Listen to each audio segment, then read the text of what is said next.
नमस्कार दोस्तों, जरा सोचिए, एक बेटा अपनी माँ को मैसेज में एक रेड हार्ट यानी लाल दिल भेजता है। वो कहता है मम्मा सब ठीक है, लेकिन उसके कुछ ही घंटों बाद एक फोन कॉल आता है और सब कुछ खत्म हो जाता है। तारीख थी 22 मई 2023, जगह मुंबई का अंधेरी इलाका। एक ऐसा चेहरा जो आपने स्प्लिट्सविला, कोड रेड और कई फिल्मों में देखा था। आदित्य सिंह राजपूत, एक हंसता खेलता इंसान जो अपने दोस्तों की जान था। वो अपने घर के बाथरूम में बेसुध मिला। पहले कहा गया सुसाइड, फिर कहा गया ड्रग ओवरडोज, लेकिन सच क्या था? आज हम खोलेंगे उस दिन के हर एक पन्ने को, उन्हीं लोगों की जुबानी जो वहां मौजूद थे। आदित्य मुंबई के लश्करिया हाइट्स की 11वीं मंजिल पर अकेले रहते थे। पिता का साया पहले ही उठ चुका था, तो उनकी दुनिया उनकी माँ में थी जो दिल्ली में रहती थी। 22 मई की दोपहर माँ ने नोटिस किया कि उनकी और आदित्य की चैट अचानक गायब हो गई है। दोपहर के समय करीब 2:15 पर माँ ने घबरा कर फोन किया। आदित्य ने फोन उठाया और कहा, मम्मा कुछ टेक्निकल दिक्कत है। कॉल करते ही आदित्य ने एक आखिरी मैसेज भेजा, मम्मा, और उसके साथ एक लाल दिल। इसके बाद एक वॉइस नोट भी भेजा कि व्हाट्सएप ठीक हो जाएगा, आप चाहो तो मैसेज कर सकती हो। 3:15 पर माँ ने रिप्लाई किया, ओके बेटा। लेकिन दोस्तों, ये मैसेज कभी पढ़ा ही नहीं गया, क्योंकि तब तक खामोशी छा चुकी थी। पौन घंटा भी नहीं बीता था कि दिल्ली में बैठी माँ के पास एक दोस्त का फोन आया। आवाज कांप रही थी। उसने बस इतना कहा, आदित्य अब इस दुनिया में नहीं रहा। आखिर उस फ्लैट में क्या हुआ था? पुलिस और चश्मदीदों के मुताबिक आदित्य के कुक ने बाथरूम से एक तेज आवाज सुनी थी। जब वो दौड़कर वहां पहुंचा तो उसके पैरों तले जमीन खिसक गई।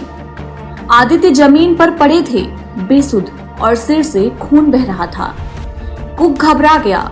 वो भागा और वॉचमैन को बुला लाया। डॉक्टर को कॉल किया गया, लेकिन तब तक बहुत देर हो चुकी थी। खबर आग की तरह फैल गई। आदित्य के दोस्त बदहवास होकर उनके घर पहुंचने लगे। इन्हीं में से एक थी उनकी सबसे करीबी दोस्त और एक्ट्रेस सुबुही जोशी। सुबुही और आदित्य की दोस्ती 8 साल पुरानी थी। उस दिन दोपहर 2:30 पर सुबुही को एक कॉमन फ्रेंड ने कॉल करके बताया कि आदित्य नहीं रहे। सुबुही को लगा कि ये कोई भद्दा मजाक है। वो पागलों की तरह पैजामे और चप्पल में ही घर से निकल पड़ी। जब वो आदित्य के फ्लैट पर पहुंची तो वहां का मंजर दिल दहलाने वाला था। सुबुही ने बताया कि उन्हें लगा आदित्य नाटक कर रहा है। उन्होंने उसे हिलाया, उठाने की कोशिश की, लेकिन वो नहीं उठा। धीरे धीरे हकीकत का सामना करना पड़ा। उस वक्त वहां आदित्य के परिवार में से कोई नहीं था, इसलिए सुबुही को मजबूत बनना पड़ा। शाम को जब आदित्य की माँ मुंबई पहुंची तो बेटे का शव देखकर वो टूट गई। रोते हुए उन्होंने बस इतना कहा, कहाँ चला गया मेरा प्यारा बेटा, मैं कैसे रहूंगी। अब यहाँ से कहानी में पेच आता है। आदित्य की मौत के तुरंत बाद कई अफवाहें उड़ी। कहा गया कि एक रात पहले पार्टी हुई थी, ड्रग्स का ओवरडोज हुआ है, लेकिन असलियत क्या थी? सुबुही जोशी जो वहां मौजूद थी और जिन्होंने पुलिस से लेकर डॉक्टर्स तक सबके चक्कर काटे, उन्होंने एक अलग ही कहानी बताई। सुबुही ने साफ किया कि आदित्य को एसिडिटी की गंभीर समस्या थी। उस सुबह भी उन्हें गैस बन रही थी। उन्होंने अपने हाउस हेल्प को दवाई लेने भेजा था। गोली खाने के बाद उन्हें उल्टी महसूस हुई। वो बाथरूम की तरफ भागे।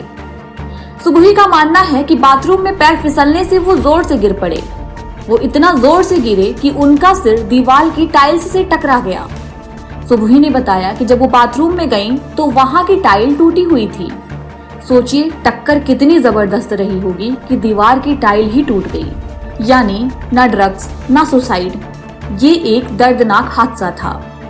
रही बात पार्टी की, तो सुबुही ने बताया कि वो सिर्फ एक नॉर्मल गेट टुगेदर था, कोई रेव पार्टी नहीं थी। आदित्य अपने घर के रूल्स को लेकर बहुत सख्त थे। उनके घर में ड्रग्स की कोई जगह नहीं थी।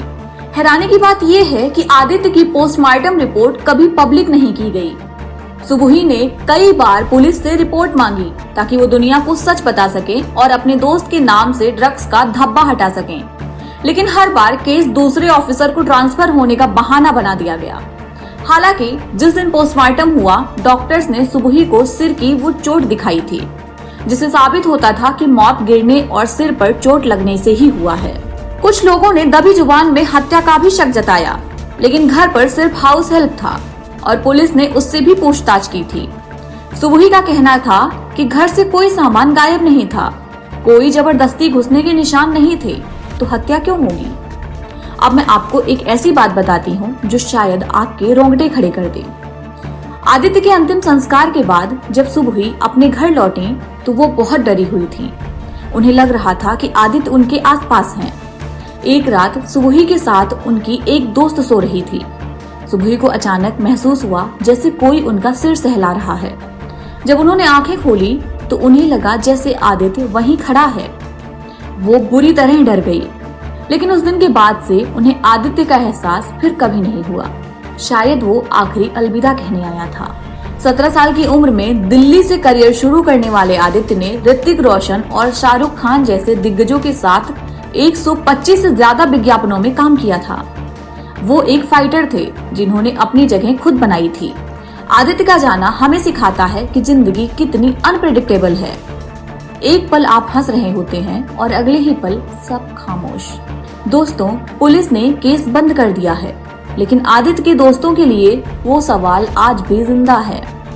ये कहानी थी उस रेड हार्ट इमोजी की जो एक बेटे का अपनी माँ को आखिरी पैगाम बन गया। अगर आपको हमारी ये स्टोरी टेलिंग पसंद आई तो वीडियो को लाइक जरूर करें और कमेंट में रिप आदित्य लिखना ना भूलें। मिलते हैं अगली कहानी में। जय हिंद।